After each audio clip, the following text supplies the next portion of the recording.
Alright, ladies and gentlemen, this is Dan with Digital.Flash.Fire. Got another video for you. This one we're going to go over my wonderful T-29 again on the D-Day map. This map is really new and occasionally it's really buggy. There's some videos of some really crazy shenanigans on this map.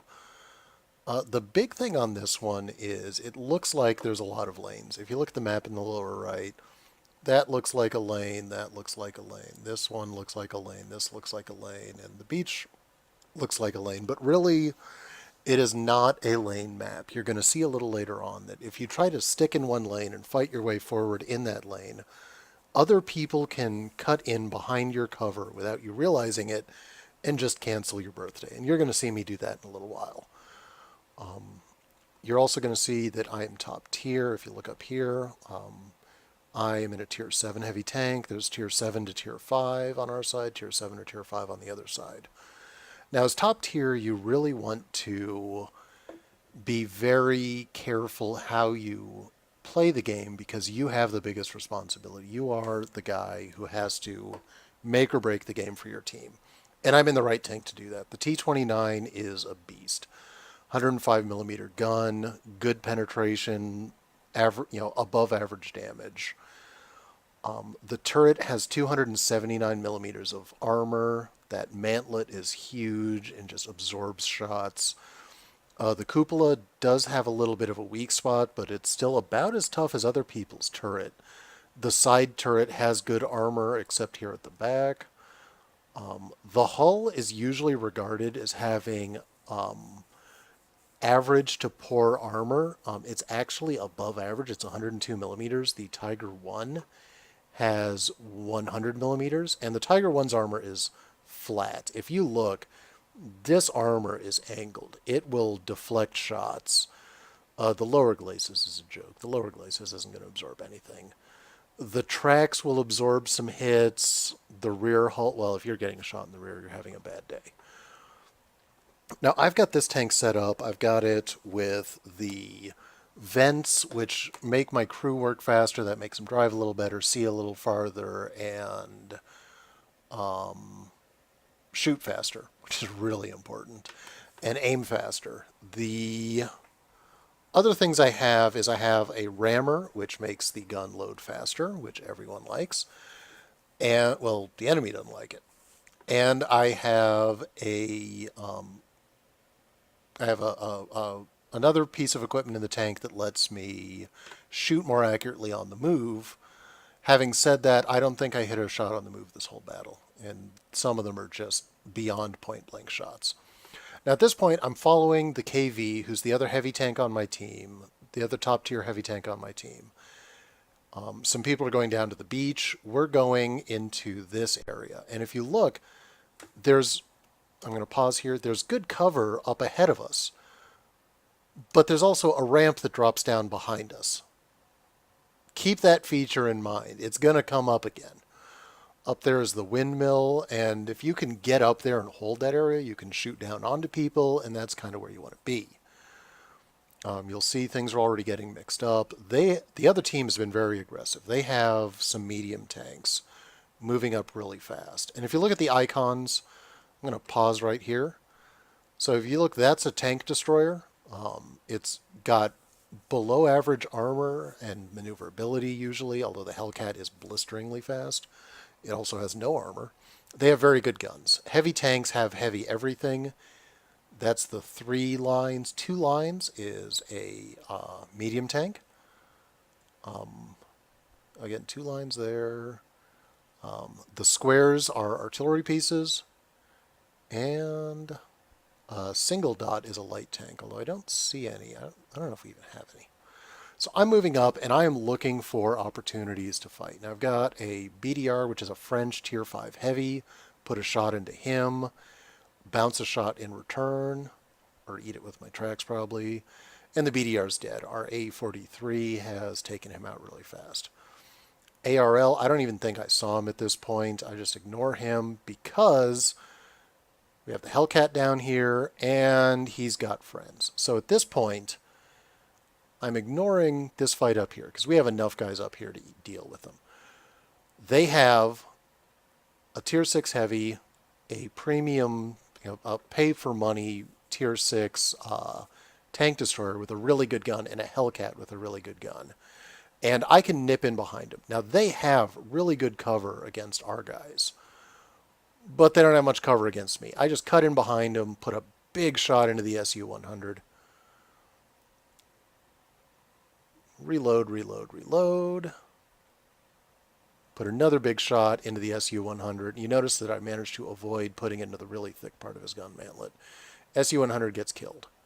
My next shot goes into the KV. At this point, they've knocked my tracks out. I'm not worried about it. The KV isn't going to do enough to me that I'm that worried. Put another shot into him. He bounces a shot. Now, he shot. If you look, they put 2 shots into the rangefinder here. The rangefinder on a T-29 is not actually part of the tank. You can never do damage to this tank shooting it here. Do not take this shot. Great accuracy, though. And he's dead. Moving on. Their tier 7 heavy is in deep trouble. Everyone's coming for him. They have a tank destroyer down there that is also, I believe, a tier 7, and he's in deep trouble. He's getting eaten by that A-43. I move up. Oh, hey, there's another heavy, and he's in trouble. Pump a big shot, and that's about as high as the damage roll can go. He puts one into my tracks. I still don't care. I'm moving up. I'm moving up. I'm reloaded. I'm waiting for him. He bounces a shot. I move up. I move up. And boom. Okay, one shot on the move. I lied. Now, if you look at the map, that ARL is still behind me, and I'm not worried at him at this point. The KV-3 is going to wipe him out. Miss Jackson up here is not for real. I am not even worried. Now, if you notice the ground's kind of sloping, this actually has the effect of hiding my hull, which means that I don't care about any of these guys. We've got an artillery piece running for cover. I rush the shot and miss it. Over here we have a Tiger. I've noticed him, but I'm trying to deal with everything else first, hoping for another shot at the artillery. Tiger drops out of sight, misses a shot at me. And the Tiger player is just bad. He is really, really bad. He puts a shot into my turret and hits the wrong part of my turret. And now he is just done. He's going to get into a gunnery duel. You can see there's a little rise in the ground that's going to screen most of my hull. And I'm just going to pump shot after shot into his, into his upper glacis, which is 100 millimeters. I've got way more than enough damage or penetration to just rip that apart. And he is just going to bounce every shot he fires. He's shooting right into the middle of my gun mantlet. You can actually see right there's a hit, right there's a hit. He's done damage to my gun, but he's done no damage to my tank. And meanwhile, I have blown his entire tank apart. 1,500 damage, and he did nothing. Some guys on my team are going back to rescue the base. I can't do anything about it anyway. The Jackson is hanging out, and bam, big hit on him. I'm still looking at that artillery. I want to finish him off because he poses a threat. The only thing that's damaged me at this point is the Jackson. The Tiger did 0 points of damage to me. He did nothing. And I'm keeping moving forward. They can't really rally at this point. He pumps a shot into my tracks. I don't care. And someone behind me finishes him off. AT-8 down there, not doing it. He just finished off the A-43. I don't really care. If you look on the map, T-34-85 and an SU-122 are going back to deal with the Comet in our base. The AT-8 is getting swarmed by our KV and our Sherman Jumbo, leaving me to enjoy killing artillery. So I make a hash out of this. I missed that shot. I'm reloading. I'm playing the kind of dick dance with artillery here. Rush that shot, put it into the ground. The artillery has put one big hit into me already. Put one into him. And we're going to continue this dance, and you can see our team just rolled all over them. I ended up doing over 4,000 points of damage in this game. I bounced a shot off his gun, and that is just endlessly frustrating. When you hit the gun and eat a huge shot in return, oh yeah, I wasn't happy.